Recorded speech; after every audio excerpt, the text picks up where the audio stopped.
पिछले वीडियो में हमने कुछ फंक्शंस के इंटीग्रल फाइंड आउट किए और उन इंटीग्रल्स को हम आज सूत्र के रूप में या फॉर्मूले के रूप में यूज करेंगे और एनसीईआरटी बुक का एक्सरसाइज नंबर 7.1 सॉल्व करेंगे, जिसमें हम जो पहले 5 क्वेश्चंस हैं उनको इंस्पेक्शन मेथड से या मेथड ऑफ इंस्पेक्शन से सॉल्व करेंगे, यानी हिंदी में कहें तो निरीक्षण विधि से इसको हल करने का प्रयास करेंगे। आइए हम इस वीडियो को शुरू करते हैं एक्सरसाइज नंबर 7.1 के इस पहले क्वेश्चन के साथ। पहला क्वेश्चन है sin 2x, इसको इंस्पेक्शन मेथड से सॉल्व करना है, यानी निरीक्षण विधि से हल करना है। इसके लिए हमें यह समझना होगा कि sin 2x कौन से फलन का डेरिवेटिव है ना। तो आपने पिछले वीडियो में जाना कि साइन कॉस से कनेक्ट होता है डेरिवेटिव में या इंटीग्रल में, है ना। ये एक ट्रिग्नोमेट्रिक फंक्शन है, तो ये अवश्य ही कॉस का डेरिवेटिव रहा होगा, ठीक है। तो हम यहाँ लिख लेंगे cos 2x लेकर के और इसका पहले डेरिवेटिव फाइंड आउट करेंगे, ठीक है, x के रिस्पेक्ट में। चूंकि यहाँ 2x है तो इसलिए हमने यहाँ 2x दिया हुआ है। तो d/dx of cos 2x is equal to, आप ये जानते हैं कि cos 2x को अगर हम x मान लें तो माइनस साइन x यानी कि 2x होगा इसका डेरिवेटिव, है ना। और एक बार श्रृंखला विधि से या फिर चैन रूल से एक बार और इसका डेरिवेटिव फाइंड आउट करना होगा। वो इसलिए क्योंकि ये 2x है और हमने क्या माना है, x माना है, तो इसलिए 2x को हम 2x को फिर से डेरिवेटिव उसका करेंगे तो 2x का जो डेरिवेटिव होगा वो 2 होगा, तो 2 मल्टीप्लाई में लिखना होगा, वो यहाँ हम लिख देंगे, ठीक है। अभी दोनों पक्षों का एंटी डेरिवेटिव फाइंड आउट कर लेते हैं, यानी दोनों पक्षों का इंटीग्रल फाइंड आउट कर लेते हैं। तो दोनों पक्षों का इंटीग्रल लेने पर ये अगले पद में लिखेंगे यहाँ on taking anti derivative, on taking anti derivative of the both side या of both sides we obtain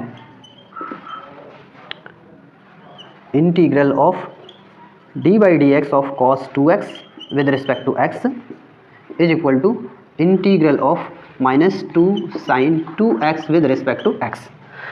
अब ऐसा करने पर आप ये जानते हैं कि इंटीग्रल डेरिवेटिव का इन्वर्स होता है, तो इंटीग्रल से डेरिवेटिव कैंसिल हो जाएगा और बचेगा हमारा यहाँ क्या, cos 2x, यानी ये फंक्शन हमें प्राप्त हो जाएगा। अब आगे प्रॉपर्टीज़ का यूज करके, आप प्रॉपर्टीज़ भी पढ़ चुके हैं। प्रॉपर्टीज़ में अगर ये इसको k मानते हैं, ये एक कांस्टेंट है और ये मल्टीप्लिकेशन के रूप में है इस फंक्शन के साथ, तो ये बाहर आ जाता है -2 integral of sin 2x with respect to x।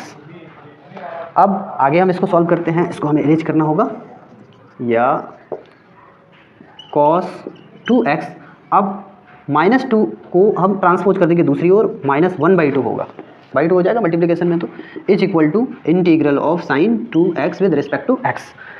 यहाँ अब हम इसको लेफ्ट हैंड साइड में रख लेंगे और इसको राइट हैंड साइड में रख लेंगे। तो लेफ्ट हैंड साइड में रखेंगे तो sin 2x होगा with respect to x is equal to -12 cos 2x। और हमें करना क्या था, sin 2x का इंटीग्रल फाइंड आउट करना था x के रिस्पेक्ट में। तो यहाँ हमने sin 2x का इंटीग्रल फाइंड आउट किया, तो कितना मिला हमें, प्राप्त कितना हुआ, -1/2 cos 2x, जो कि इसका एंटी डेरिवेटिव या फिर इंटीग्रल है।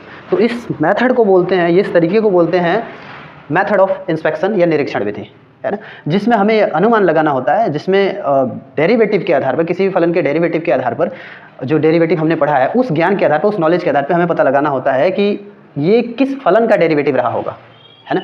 तो यहाँ हमने वही किया, साइन है तो कॉस का होगा। और पिछले वीडियो में हमने आपको बताया भी था कि आपको प्रिडिक्शन करने में हेल्प मिलेगा, जिस तरह से मैंने सूत्रों को बताया था, फॉर्मूले को बताया था, जिस तरह से ट्रिग्नोमेट्रिक फंक्शन या और भी जितने 5 तरह के फंक्शन मैंने बताए थे, उसमें मैंने आपको बताया था कि कौन सा फंक्शन किस फंक्शन से कनेक्टेड है ना। तो यहाँ आप अगर उस वीडियो को देखे हैं और नहीं देखे तो देख लीजिए, अगर उस वीडियो को जो लोग देखे हैं तो उनको ये समझ में आ जाएगा कि जो मैंने उस वीडियो में कहा है उसका यूज यहाँ किस तरह से हो रहा है इस क्वेश्चन को सॉल्व करने में। अब इसी तरह से आप ये क्वेश्चन सॉल्व कर लेंगे, ये आपका टास्क हो गया, सेकंड नंबर क्वेश्चन। अब आते हैं थर्ड क्वेश्चन पे। एक्सपोनेंशियल फंक्शन में हम ये जानते हैं कि किसी भी एक्सपोनेंशियल फंक्शन का या एक्सपोनेंशियल फंक्शन का डेरिवेटिव वो स्वयं ही होता है, तो ये स्वयं का डेरिवेटिव है। तो हम इसी फंक्शन को लेकर के और इसका डेरिवेटिव फाइंड आउट करेंगे x के रिस्पेक्ट में। तो E derivative of e power 2x with respect to x, और जब डेरिवेटिव फाइंड आउट करेंगे तो e पावर 2x होगा, और फिर से 2x का चेन रूल से एक बार और डेरिवेटिव फाइंड आउट करेंगे तो 2 हो जाएगा, है ना, क्योंकि 2x का फिर से डेरिवेटिव करेंगे x के सापेक्ष या x के रिस्पेक्ट में, तो 2 बाहर आ जाएगा और dx by dx is equal to 1 होगा, या यूँ कह लीजिए कि x का डेरिवेटिव x के रिस्पेक्ट में 1 होगा तो 2 हो जाएगा ये। अब दोनों पक्षों का हम यहाँ एंटी डेरिवेटिव ले लेते हैं। तो दोनों पक्षों का एंटी डेरिवेटिव जैसे कि हमने यहाँ लिया हुआ है कि दोनों पक्षों का समाकलन करने पर, हिंदी वाले ऐसे लिख सकते हैं, अंग्रेजी वाले जैसे मैंने यहाँ बताया ऑन टेकिंग एंटी डेरिवेटिव या on taking integral of the both side we obtain. तो इंटीग्रल ले लेंगे दोनों पक्षों का x के रिस्पेक्ट में, यहाँ भी इंटीग्रल कर लेंगे, इंटीग्रल से डेरिवेटिव कैंसिल हो जाएगा इससे ये, और हमें क्या मिल जाएगा e power 2x is equal to properties number 4, जिसमें हमने आपको बताया था ये एक कांस्टेंट है या ये एक रियल नंबर है, तो ये इंटीग्रल से बाहर आ जाता है। तो 2 integral of e power 2x with respect to x, अब 2 को इधर ट्रांसपोज कर देंगे तो ये हो जाएगा half e power 2x is equal to integral of e power 2x with respect to x। अब इन पक्षों को पलट लेंगे तो integral of e power 2x with respect to x is equal to half e power 2x। तो यहाँ inspection method में या मेथड ऑफ इंस्पेक्शन में, निरीक्षण विधि में, यहाँ भी वो जो तरीका है जो मैंने बताया था कि एक्सपोनेंशियल फंक्शन जो होता है वो स्वयं का डिफरेंशियल या इंटीग्रल होता है। तो यहाँ हमें अनुमान लगाने में थोड़ा भी झिझक नहीं हुआ कि ये स्वयं का इंटीग्रल है तो स्वयं ही मान लेते हैं, या स्वयं का डिफरेंशियल है तो स्वयं ही इसको मान लेते हैं e पावर 2x, और फिर हमने डेरिवेटिव फाइंड आउट किया, फिर उसके बाद एंटी डेरिवेटिव फाइंड आउट किया, और अंत में हमें जो है परिणाम प्राप्त हुआ कि e पावर 2x जो कि एक एक्सपोनेंशियल फंक्शन है, इसका डेरिवेटिव x के रिस्पेक्ट में हाफ e पावर 2x होगा। ठीक है, हालांकि हम आगे चल के इसको सब्स्टिट्यूशन मेथड से भी सॉल्व करने वाले हैं, लेकिन फिलहाल आप ये मेथड ऑफ इंस्पेक्शन या निरीक्षण विधि से आप इसको सॉल्व करना सीख गए। आगे ये जो क्वेश्चन है, क्वेश्चन नंबर 5, इसके 2 पद है, इसमें प्रॉपर्टीज नंबर 3 जिसमें 2 फलनों का योग या अंतर के रूप में इन दोनों का ही अलग अलग डेरिवेटिव फिर इंटीग्रल लेकर के और फिर से दोनों को एक साथ सब्ट्रैक्ट कर देंगे, दोनों को एक साथ डिफरेंस में रख लेंगे, जिसमें आपको इस फंक्शन को सॉल्व करना यहाँ बताया गया है और जिसमें आपको इस फंक्शन को सॉल्व करना यहाँ बताया गया है ना। तो मुझे लगता है कि आप ये क्वेश्चन नंबर 1 और क्वेश्चन नंबर 3 के आधार पे आप क्वेश्चन नंबर 5 भी सॉल्व कर लेंगे, और ये आपका हो गया टास्क 2, सेकंड टास्क हो गया, सेकंड क्वेश्चन हो गया टास्क में। तो टास्क ये 1 है, टास्क 2 है। अब अगला जो क्वेश्चन है, चौथा क्वेश्चन, हम उसको सॉल्व करते हैं।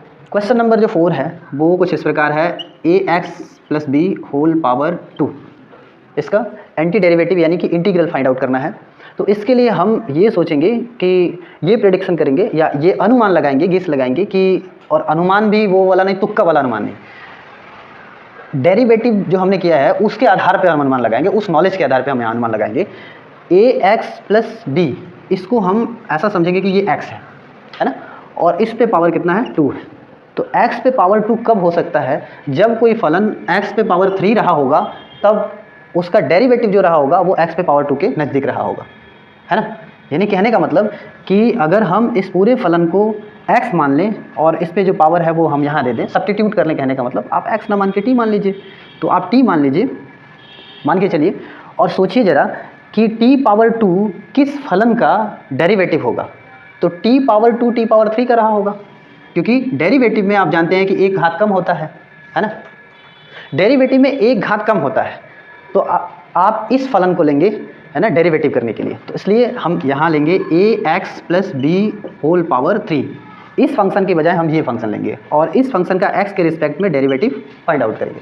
डेरिवेटिव फाइंड आउट करेंगे, वहाँ हम इसको सब्स्टिट्यूट करेंगे t के फॉर्म में, t पावर 3 हो जाएगा, उसका डेरिवेटिव 3t पावर 2, और एक बार और चेन रूल से इसका और डेरिवेटिव फाइंड आउट करेंगे, क्योंकि ये x था, यहाँ ax + b था, t तो था नहीं, तो इसलिए एक बार और इसका डेरिवेटिव फाइंड आउट करेंगे। डेरिवेटिव ax + b का अगर हम x के रिस्पेक्ट में डेरिवेटिव फाइंड आउट करते हैं, a कांस्टेंट है वो लिख लेंगे, फिर x का अवकलन x के सापेक्ष 1 होगा, और प्लस है तो प्लस, दूसरे जो टर्म है जो b है, b का जब डेरिवेटिव फाइंड आउट करेंगे x के रिस्पेक्ट में, ये कांस्टेंट है तो इसका वैल्यू 0 होगा, इसका डेरिवेटिव 0 होगा। तो a × 1 a हो जाएगा, प्लस 0 a ही रह जाएगा।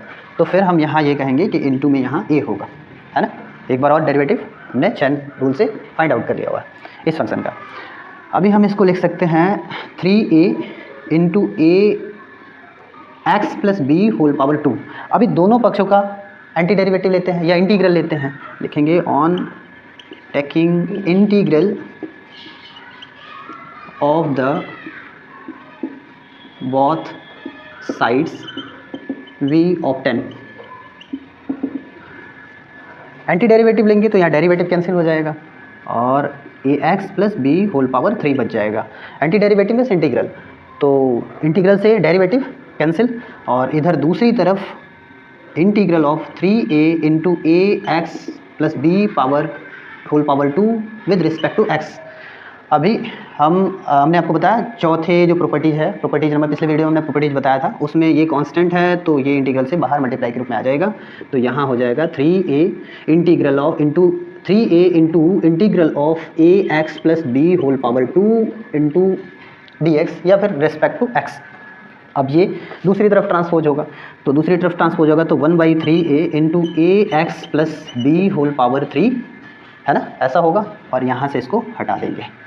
अब हमारा जो इंटीग्रल हुआ A X plus B whole power 2 का एक्स के रिस्पेक्ट में वो इतना हुआ, तो हम यहाँ लिख लेंगे, इसको लेफ्ट हैंड साइड में लिख देंगे A X plus B whole power 2 with respect to X is equal to 1/3a into A X plus B whole power 3। ठीक है, तो इस तरह से हमने इस दिए हुए फंक्शन का हमने एंटी डेरिवेटिव यानी इंटीग्रल एक्स के रिस्पेक्ट में फाइंड आउट कर लिया है।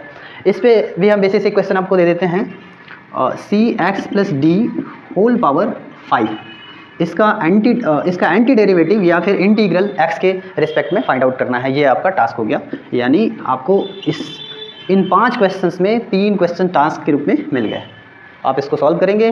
अगर ये सॉल्व नहीं होता है तो आप हमें कमेंट करेंगे ताकि हम इन क्वेश्चंस को भी अगले वीडियो में आपके लिए बना सकें। इस वीडियो में इतना, मिलते हैं अगले वीडियो में इस एक्सरसाइज के बाकी क्वेश्चंस के साथ। तब तक के लिए वीडियो देखते रहिए। वीडियो देखने के लिए धन्यवाद।